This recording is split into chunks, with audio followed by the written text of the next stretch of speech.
Good evening বন্ধুরা, কেমন আছো সবাই? আশা করি সবাই ভালো আছো। আজকের ভিডিও আলোচনা করব ভূমিকম্প নিয়ে। আজকে ভূমিকম্প নিয়ে কিছু প্রশ্ন আছে, সেই প্রশ্নগুলি সমস্ত কিছু ডিটেলসে আলোচনা করব। প্রথম প্রশ্ন আছে কি, ভূমিকম্প কি? ভূমিকম্প কেন হয়? তারপর 3 নম্বর প্রশ্ন আছে ভূমিকম্পের স্থায়িত্ব, এবং 4 নম্বর এবং সবশেষ এই ভিডিওর প্রশ্নটা আছে কি, ভূমিকম্পের সময় কি করণীয়? তো এই বিষয়গুলি আজকের এই ভিডিওতে আলোচনা করব। আশা করি এই ভিডিওটি প্রথম থেকে শেষ পর্যন্ত দেখতে থাকলেই ভূমিকম্প সম্পর্কে অনেকটাই ধারণা ক্লিয়ার হয়ে যাবে। তো চলো আজকের এই ভিডিওটি শুরু করা যাক। তো প্রথমেই যে বিষয়টা নিয়ে আলোচনা করব সেটা হচ্ছে কি, 1 নম্বর প্রশ্নে আছে কি, ভূমিকম্প কি? এই ভূমিকম্প কি নিয়ে প্রথম প্রশ্নটি নিয়ে আলোচনা করছি। আচ্ছা, ভূমিকম্প হলো সাধারণত ভূমির কম্পন, মানে মাটি যখন কেঁপে ওঠে তখনই আমরা ভূমিকম্প হচ্ছে সেটাই বলে থাকি। ওকে, যখন ভূপৃষ্ঠে অবস্থিত যখন একটি শিলা অপর একটি শিলাকে ধাক্কা মারে, ওকে, ধাক্কা মারে, তখন কিন্তু ভূমিটা কেঁপে ওঠে। ধরো আসলে ধাক্কাও মারে, কোনো কোনো সময় একে অপরের ওপরে উঠেও যায়। যখন ভূপৃষ্ঠে অবস্থিত একটি শিলা অপর একটি শিলার উপরে উঠে যায় তখনও কিন্তু ভূমিকম্প হয়। আচ্ছা, আমি যদি আরো ক্লিয়ার করতে চাই বিষয়টা, তাহলে ভূপৃষ্ঠে অবস্থিত যে কোনো অংশ বিশেষ যখন স্থান পরিবর্তন করে সেই সময় ভূমি কাঁপতে শুরু করে, এবং ওই কম্পনটাকেই আমরা বলে থাকি কি, ভূমিকম্প। ওকে, সারা বছরে এই পৃথিবীতে প্রায় 6,000-এরও বেশি ভূমিকম্প হয়। সারা বছরে এই পৃথিবীতে 6,000-এরও বেশি কিন্তু ভূমিকম্প হয়। এই 6,000 ভূমিকম্পের মধ্যে ম্যাক্সিমামটাই হয় মৃদু ভূমিকম্প। ওকে, ম্যাক্সিমামটা কি হয়? মৃদু ভূমিকম্প। মৃদু মানে খুব আমরা বুঝতে পারি না এরকম ভূমিকম্প। প্রতি বছর আমাদের পুরো বিশ্বে প্রায় 6,000-এরও বেশি ভূমিকম্প হয়, আর সেটা ম্যাক্সিমামটা হয় কি, মৃদু ভূমিকম্প। তাই আমরা অতটাও টের পাই না। সাধারণত ভূমিকম্পকে 3 ভাগে ভাগ করা যায়।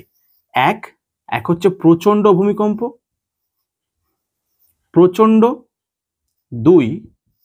দুই নম্বরটা কি আছে, মাঝারি ভূমিকম্প, এবং 3 নম্বরটা যেটা আছে সেটা হচ্ছে কি, মৃদু ভূমিকম্প। ওকে, এই তিনটি কিন্তু ভূমিকম্প। ওকে, তো আসলে সাধারণত ভূমিকম্পকে কয় ভাগে ভাগ করা যায়? 3 ভাগে। 1 প্রচণ্ড ভূমিকম্প, 2 মাঝারি ভূমিকম্প, 3 মৃদু ভূমিকম্প। আর একটু আগে বললাম মৃদু ভূমিকম্প বছরে প্রায় 6,000-এর বেশি কিন্তু হয় পুরো বিশ্বে। আচ্ছা, এই 3 রকমের ভূমিকম্পকে তার গভীরতা অনুসারে আবারও 3 ভাগে ভাগ করা যায়। এক, যদি আমরা এখানে লিখি গভীরতা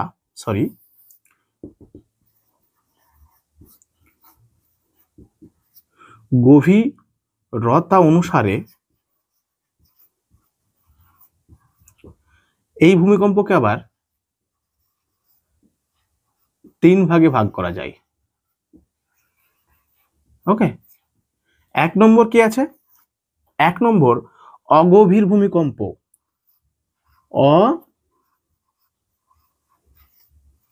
অগভীর ভূমিকম্প।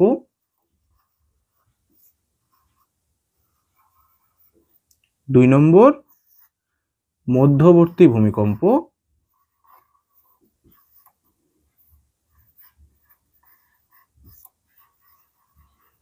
এবং 3 নম্বর, আমরা 3 নম্বরটা কোথায় লিখবো? এখানে লিখবো। 3 নম্বর কি? 3 নম্বরটা হচ্ছে প্রচণ্ড নয়, 3 নম্বরটা হচ্ছে গভীর ভূমিকম্প। গভীর ভূমিকম্প। ওকে, তাহলে আমরা দেখলাম কি, ভূমিকম্পকে সাধারণত 3 ভাগে ভাগ করা যায়। 1 প্রচণ্ড ভূমিকম্প, মাঝারি ভূমিকম্প, 3 নম্বর মৃদু ভূমিকম্প। এই 3 প্রকার ভূমিকম্পকে তাদের গভীরতা অনুসারে আবারও 3 ভাগে ভাগ করা যায়। 1 নম্বর কি, অগভীর ভূমিকম্প, 2 নম্বর মধ্যবর্তী ভূমিকম্প, এবং 3 নম্বর কি, গভীর ভূমিকম্প। ওকে, তো এবারে আমি একটু বোর্ডটা ক্লিয়ার করি, এতদূর যদি তোমাদের হয়ে যায়। অবশ্যই তোমরা যদি নোট করো তাহলে ভালো করে এটা নোট করে নাও, কারণ এই ভিডিও দেখলে তোমাদের এই ভূমিকম্প সম্পর্কে সমস্ত প্রশ্নের ক্লিয়ার উত্তর পেয়ে যাবে তোমরা।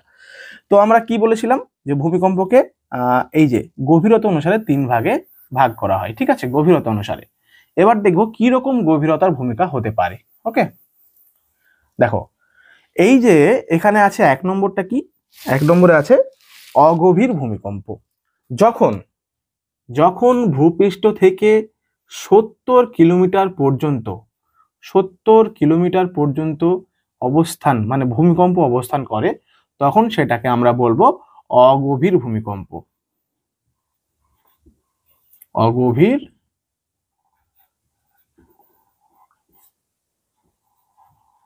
ভূমিকম্প। ওকে, 70 কিলোমিটার পর্যন্ত ভূপৃষ্ঠ থেকে 70 কিলোমিটার নিচ থেকে যে ভূমিকম্প উৎপন্ন হয় বা তৈরি হয় সেটাকে আমরা বলবো অগভীর ভূমিকম্প। এবার 70 থেকে 300 কিলোমিটার পর্যন্ত 300 কিলোমিটার পর্যন্ত যে ভূমিকম্প হয় সেটাকে বলবো মাঝারি ভূমিকম্প।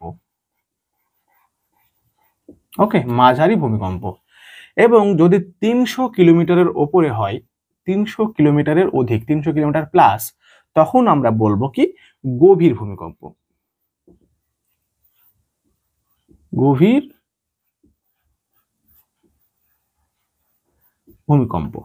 তাহলে প্রথম প্রশ্নের উত্তরটাই আমরা দেখলাম যে ভূমিকম্প কি, ভূমিকম্প কে কোন কোন প্রকারের হতে পারে, এবং গভীরতা অনুসারে ভূমিকম্প কোন কোন বিষয়টিকে দেখতে পারে বা কত কিলোমিটার পর্যন্ত হতে পারে। ওকে, তাহলে আমাদের 1 নম্বর প্রশ্নটা হলো। এবারে আমরা 2 নম্বর প্রশ্নটি করব। ওকে, 1 নম্বর প্রশ্নটা আমাদের হয়ে গেল, এবার আমাদের 2 নম্বর প্রশ্নটা কি আছে সেটা একটু দেখে নেব। দেখো 1 নম্বর প্রশ্নটা তো হলো, এটা কমপ্লিট। 2 নম্বর প্রশ্ন কি, ভূমিকম্প কেন হয়, ভূমিকম্প কেন হয়, ঠিক আছে। আচ্ছা, ভূমিকম্প কেন হয় এই প্রশ্নটি কিন্তু ভেরি ইম্পর্টেন্ট প্রশ্ন। কেন ভূমিকম্প হয় আসলে এক কথায় আমরা উত্তর দিতে পারি না বিষয়টা, তবে চেষ্টা করবো যত সহজ ভাবে বলা যায়, আমি চেষ্টা করছি। আচ্ছা, মাটির নিচে প্রচুর গ্যাস থাকে, এটা কিন্তু আমরা সবাই জানি, মাটির নিচে প্রচুর গ্যাস থাকে। আচ্ছা, সেই সমস্ত গ্যাসগুলো যখন মাটির নিচ থেকে বাইরে বেরিয়ে আসে, কোন কোন ক্ষেত্রে বাইরে বেরিয়ে আসে, যেমন ভূপৃষ্ঠের ফাটল, নিশ্চয়ই মাটি ফেটে যায় আমরা দেখেছি, ভূপৃষ্ঠের ফাটল দিয়ে যখন ওই গ্যাসগুলো বেরিয়ে আসে, বা আগ্নেয়গিরির মুখ দিয়ে যখন ওই সমস্ত গ্যাসগুলি বেরিয়ে আসে পৃথিবীর ভূপৃষ্ঠের থেকে, তখন সেই গ্যাস থাকার জায়গাগুলি কিন্তু ফাঁকা হয়ে যায় মাটির তলায়, তাই তো, ফাঁকা হয় তো।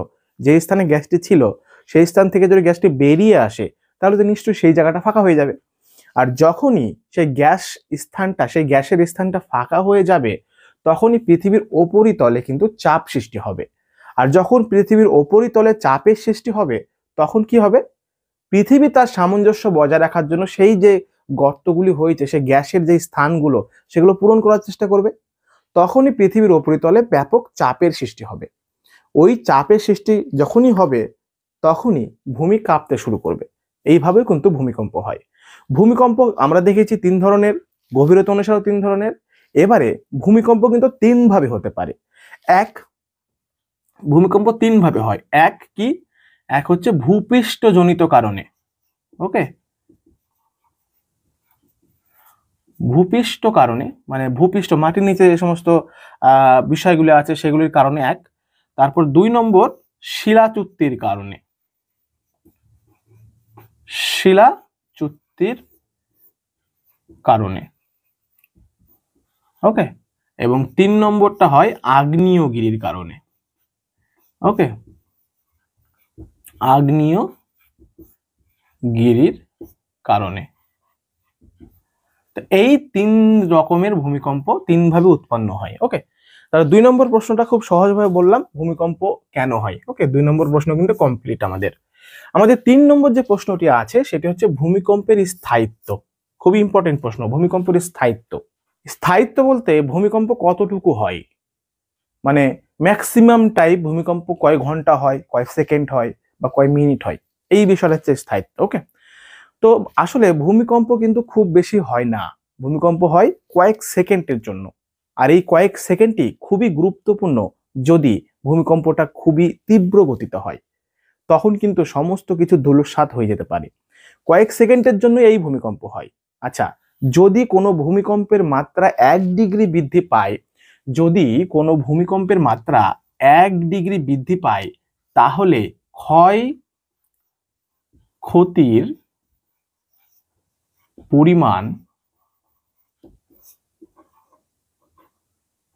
পরিমাণ প্রায়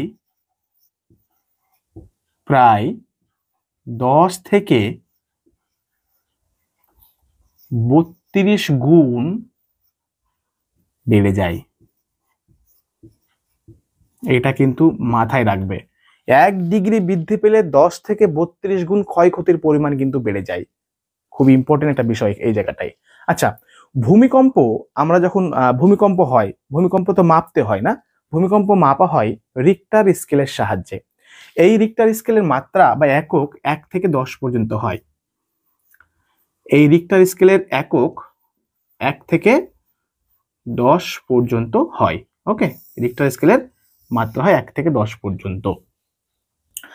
ভূমিকম্পের তীব্রতা যখন 5-এর ওপরে হয়, তখন কিন্তু আমরা আশঙ্কা করতে পারি প্রচুর পরিমাণে ক্ষতি হতে পারে।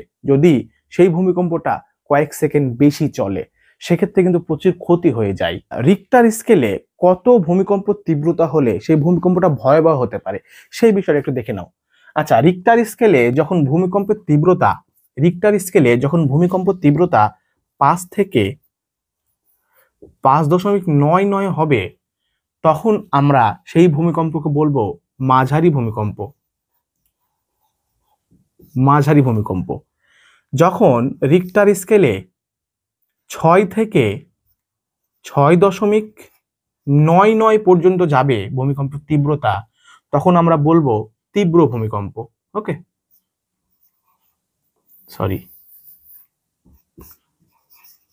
তীব্র ভূমিকম্প। ওকে, এবার 3 নম্বর যেটা আছে, আমরা 6 থেকে 6.99 তো দেখলাম।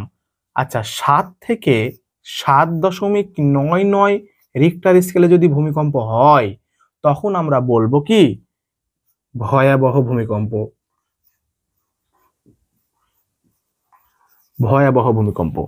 আর যদি রিক্টার স্কেলে ভূমিকম্পের মাত্রা যদি 8-এর ওপরে হয়, 8-এর বেশি,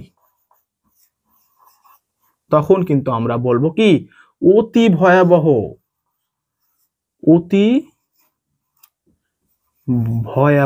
ভূমিকম্প।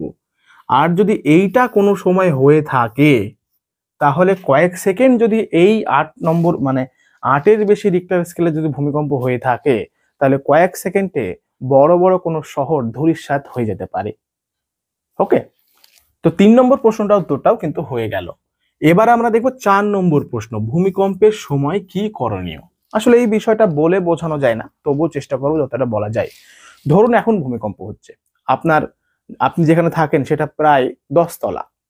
সেক্ষেত্রে হঠাৎই ভূমিকম্পের সময় আপনি তড়াহড়া করে জানালা দিয়ে নামতে যাবেন না, জানালা দিয়ে লাফ মারবেন না, বা বারান্দা দিয়ে লাফাবেন না, এতে আপনার অনেকটা ক্ষতি হয়ে যেতে পারে।